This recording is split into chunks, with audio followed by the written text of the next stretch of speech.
రాష్ట్ర కాంగ్రెస్ రాజకీయాల్లో కీలక వ్యూహకర్తగా ఎదిగిన నాయకుడు, ముఖ్యమంత్రికి అత్యంత సన్నిహితుడు, ప్రస్తుతం కేబినెట్ హోదాతో సీఎం సలహాదారుడిగా కొనసాగుతున్న నేత ఆయనే వేం నరేంద్ర రెడ్డి.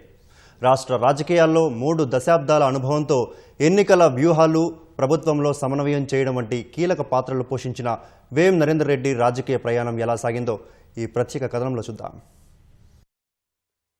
వేం నరేంద్ర రెడ్డి 1958 డిసెంబర్ 26న మహబూబాబాద్ జిల్లా కేసముద్రం మండలం అర్పనపల్లిలో వేం చెన్నకృష్ణారెడ్డి, వెంకమ్మ దంపతులకు జన్మించారు. సాధారణ వ్యవసాయ కుటుంబం నుంచి వచ్చిన ఆయన విద్యాభ్యాసాన్ని వరంగల్లోని సీకేఎం కళాశాలలో పూర్తి చేసి BA పట్టా పొందారు. రాజకీయాలపై ఆసక్తితో ప్రజా జీవనంలోకి అడుగుపెట్టిన వేం నరేంద్ర రెడ్డి తన రాజకీయ ప్రస్థానాన్ని తెలుగుదేశం పార్టీలో ప్రారంభించారు. ఉమ్మడి ఆంధ్రప్రదేశ్లో 2004 అసెంబ్లీ ఎన్నికల్లో మహబూబాబాద్ నియోజకవర్గం నుంచి టీడీపీ అభ్యర్థిగా పోటీ చేసి ఎమ్మెల్యేగా విజయం సాధించారు. ఇది ఆయన రాజకీయ జీవితంలో తొలి మైలురాయి. రాష్ట్ర పునర్విభజన అనంతరం మహబూబాబాద్ నియోజకవర్గం ఎస్టీ రిజర్వ్గా మారడంతో తన సాంప్రదాయ రాజకీయ వేదికను కోల్పోయారు. అయినప్పటికీ రాజకీయాల్లో చురుగ్గా కొనసాగారు.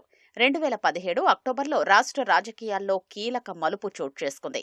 అప్పటి టీడీపీ వర్కింగ్ ప్రెసిడెంట్గా ఉన్న రేవంత్ రెడ్డితో కలిసి టీడీపీ నుంచి బయటకొచ్చి కాంగ్రెస్ పార్టీలో చేరారు. ఢిల్లీలో రాహుల్ గాంధీ సమక్షంలో వీరు కాంగ్రెస్ తీర్థం పుచ్చుకోవడం ఆయన రాజకీయ జీవితంలో మరో ముఖ్య ఘట్టం.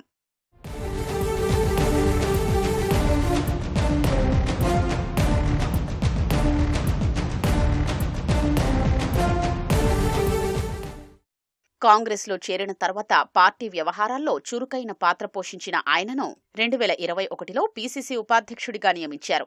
సంస్థాగత నిర్మాణం, కేడర్ సమన్వయం, జిల్లా స్థాయి పర్యటనల్లో ఆయన పాత్ర ప్రాధాన్యం సంతరించుకుంది. 2023 రాష్ట్ర అసెంబ్లీ ఎన్నికల సమయంలో పార్టీ ప్రచార ప్రణాళికా కమిటీ కన్వీనర్గా బాధ్యతలు అప్పగించారు. ఇక్కడ ఎన్నికల వ్యూహరచనలో కీలక పాత్ర పోషించారు. కాంగ్రెస్ ప్రభుత్వం ఏర్పడిన తర్వాత 2024 జనవరి 20న ముఖ్యమంత్రి రేవంత్ రెడ్డి సలహాదారుడిగా వేం నరేంద్ర రెడ్డి నియమితులయ్యారు.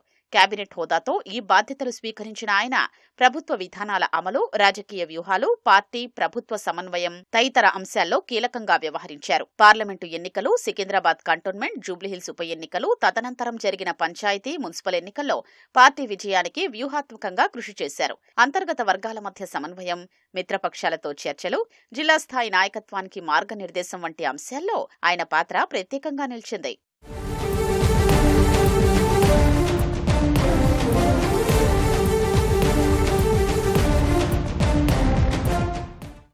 ప్రస్తుతం కాంగ్రెస్లో ముఖ్యమంత్రి సన్నిహితుడిగా, రాజకీయ వ్యూహకర్తగా, ప్రభుత్వ సలహాదారుడిగా వేం నరేంద్ర రెడ్డి రాజ్యసభ అభ్యర్థిగా ఎంపికయ్యారు. సాధారణ గ్రామీణ నేపథ్యం నుంచి ప్రారంభమైన రాజకీయ ప్రయాణం, ఎమ్మెల్యేగా ఎదుగుదల, పార్టీ మార్పు, ఇప్పుడు సీఎం సలహాదారుడిగా కీలక బాధ్యతలు. ఇలా వేం నరేంద్ర రెడ్డి రాజకీయ జీవితం రాష్ట్ర రాజకీయాల్లో ప్రత్యేక అధ్యాయంగా నిలుస్తోంది.